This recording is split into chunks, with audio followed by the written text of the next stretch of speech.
Hi, Disneylanders with special needs. This is Ashley Jones coming at you with another video. This is going to be part 4 of my Knott's Berry Farm video series. So, shopping at Knott's Berry Farm is going to be pretty easy now that Orange County is going to be in the orange or yellow tier most likely when Knott's reopens. It's in the orange right now, but it could go into the yellow possibly when it reopens, but we shall see. Please check your local news or social media to be notified of what's going to happen with the tier system before you go to Knott's Berry Farm or any other theme parks. So let's jump right into what shopping is going to be open at the marketplace. So I have to look at my list again, so sorry about that. At the Knott's Marketplace, Mrs. Knott's Chicken Dinner and the Chicken to Go is going to be open. The Berry Market will be open. Peanuts Headquarters, Emporium, Virginia's Gift Shop, the Candy Parlor, which is one of my favorite places to go because I really like a lot of different types of candy, like taffy. I like some chocolates. I like jelly beans. I like licorice, except for black licorice. If anybody else doesn't like black licorice either, comment down below because I can't stand black licorice. I think it's gross. And then the Knott's Bakery is also going to be open. So far, what are your favorite places to shop at Knott's Berry Farm? Comment down below what your favorite place to shop is. Again, like I say every video, please comment, subscribe, hit the bell icon to be notified when I make a new video. Share with your friends, family, and anyone else you know about my YouTube channel. Please, no derogatory, negative, or rude comments will be tolerated on my channel. Use kindness and follow the golden rule. Do to others as you would have them do to you. And please show everybody that respect. I know some people may not really be religious, but I am. And I really have said, as much, problems that I've had this last year with the pandemic, people angering me and, making me upset, including, somebody I won't mention that was very mean to me, and I did not deserve her family's bullying or anything. But she's gone out of my life now, and so far, it's been pretty much a lot better not having her doing things to our family. So all that aside, saying that I'm really excited to go to Knott's Berry Farm and the marketplace. Going to Mrs. Knott's Chicken Dinner is going to be awesome. I'm really going to enjoy also going to Mrs. Knott's Chicken Dinner with my family this time, my whole family. Well, the 4 of us living in our household. Me, my mom, my brother, and my dad. The sad thing is, the one memory I will share with you is that we used to take my grandma to Mrs. Snotch Chicken Dinner and take her into the shops and everything. But when my grandma before she passed away, she couldn't really enjoy as many things with us anymore. Because not only was my grandma 91, almost 92 years old when she passed away, my grandma had health problems and she just was not up to being able to do all that anymore. But my favorite memories of being with my grandma at the Knott's Marketplace, including Mrs. Snotch Chicken Dinner, was that she really enjoyed the food with us and buying little souvenirs for herself. And my grandma was really fond of candy. She was a chocoholic, big time. My grandma really liked, also she was a big coffee drinker because she was Swedish. So in Sweden they drink a lot of coffee, and the Swedish people that live here too are huge coffee drinkers. Now the other thing about my grandfather that I used to get him stuff from Knott's Berry Farm too. And when he would come down from Lake Arrowhead, or we would go up there to see him, I would get him taffy because that was his favorite treat. My grandpa really loved taffy. Share your memories of which family you have taken to Knott's Berry Farm down in the comments below, and see what your favorite memories of going with your family has been like for you. I would love to hear your stories and describe, how much fun you've had with family over the years. Even if somebody is no longer with you, you carry those memories with you forever.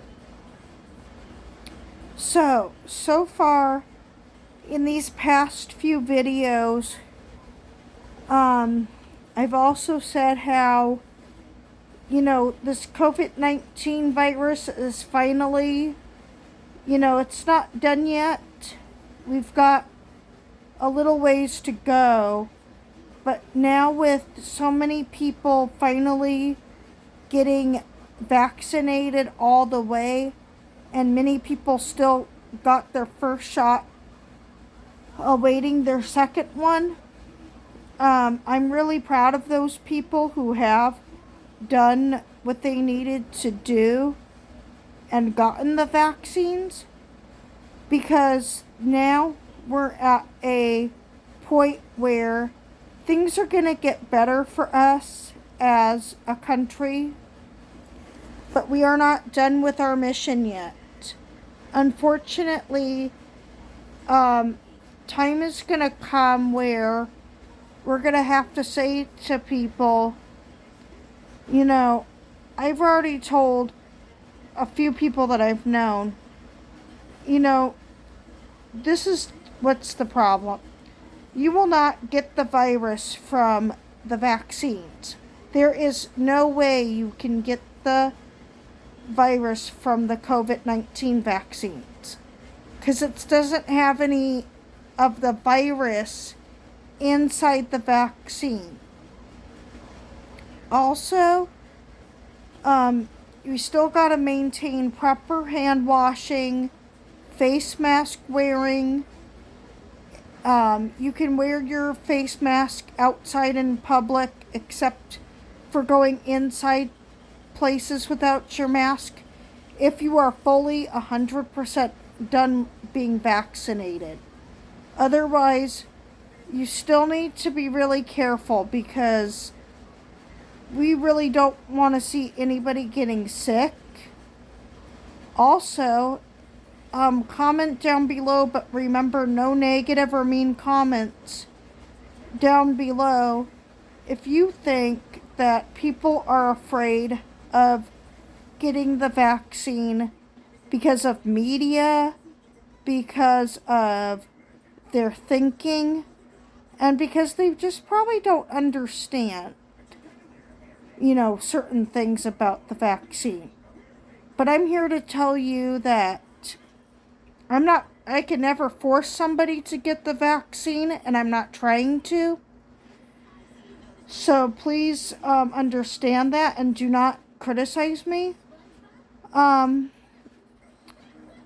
thought, out of anybody, because of my low immunity and health problems, that I would probably have a reaction from the vaccines, but I never did.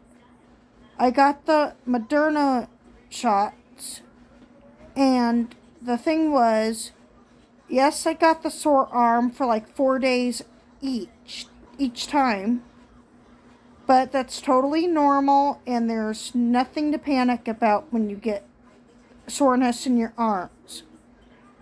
The second time too, and I'll be totally honest, it's also probably because I have a stomach disorder, like I told you earlier, called IBSD, like I said before. The second one did make me have to, take Imodium and everything. And it wasn't a very good first, 6 hours after that. I was in the restroom quite a bit and saying, oh, when will this be over? 6 hours later, I was totally fine. So there's nothing to panic about in those cases. Yes, you will need to make sure if you do have stomach problems after you get vaccinated, please take Imodium or whatever works for you. Stay hydrated with plenty of water, Gatorade, Powerade, Pedialyte, any of those things, and popsicles. Believe it or not, another thing that you could eat to combat problems with your stomach after having, stomach issues is eating pineapple. Pineapples actually aid the digestive system in curing upset stomach issues, which is a huge shock to me because when I looked at ways I could help myself get over stomach problems, and sometimes I don't always have pills on hand, now I know what to do is eat pineapples, cucumber, smoothies, probiotic smoothies and things. Things will get much better for you. So please comment down below if anybody's gotten both of their shots or just one.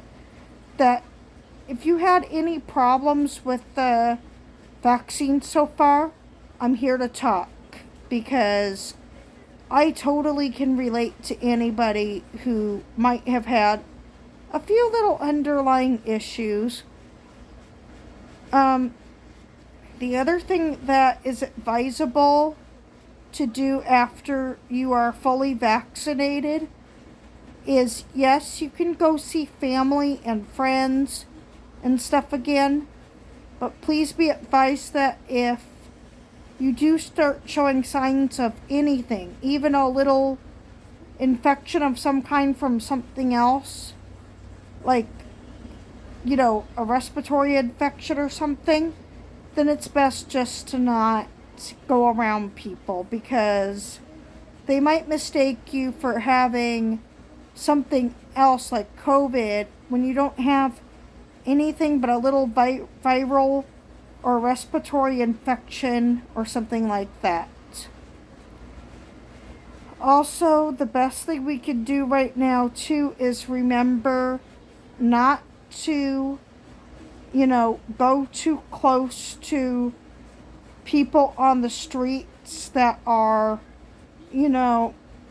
unfortunately the homeless still are posing a little bit of a risk down in some areas, and I've seen it. Down in Anaheim by Disneyland, across the street, I got really scared on the last day. My friend and I were walking back to our hotel that we were staying at, and this person was under a blanket, and I didn't see her till it was nearly too late. All of a sudden, I stepped on something that felt a little bit hard, but then I'm going, what is that? All of a sudden, an arm comes out, and I'm like, freaking out. I pretty much screamed. Little did I know that there was somebody sleeping under the blanket, beside the bench by the bus stop, who didn't have another place to go. But after that, I made sure to wipe my shoes down with soap and water and alcohol wipes, and to make sure I washed my hands and everything for actually more than 20 seconds, because I wanted to make sure that I was not gonna have any problems because I accidentally touched this person. The other problem is that some of them do not want the help that they are offered, like to go into a shelter or one of those hotels offered for the homeless people to stay in. Unfortunately, you can only do so much. But please, whatever you do, don't, go too close. Try not to, cause a problem if you can help it. Also understand that many people may not be in the best circumstances in their lives right now. So I'll just say to you that if you can do some sort of kindness and just say, recommend to those people that you see on the streets. If you don't have a place to go, suggest to them. If they want the help, then they do. If they don't, they don't. To go find somebody for help. Because we know what it is right now to have people sleeping out on the streets and stuff. It's not a really good idea right now. The trash load that I've seen in our town and in Orange County is still bad. I've also seen what really bothers me. Comment down below if you hate this too. People throwing masks and gloves all over the place and other trash that could supposedly be the reason why we're still having problems with trash, illness, contamination, and risks to animals and people. So please do your best also in this time during the pandemic to clean up anything that is yours. Throw it away in the trash cans that are in your house and in public. If you see needles anywhere in some communities, please report it, what you see. I don't want anybody getting hurt. And be careful on public transportation and other services like Lyft and Uber. That's all for this video, Disneylanders with special needs. Please enjoy Knott's Berry Farm if possible, and other theme parks once you are comfortable. Have a good day, and I'll talk to you again soon. Bye.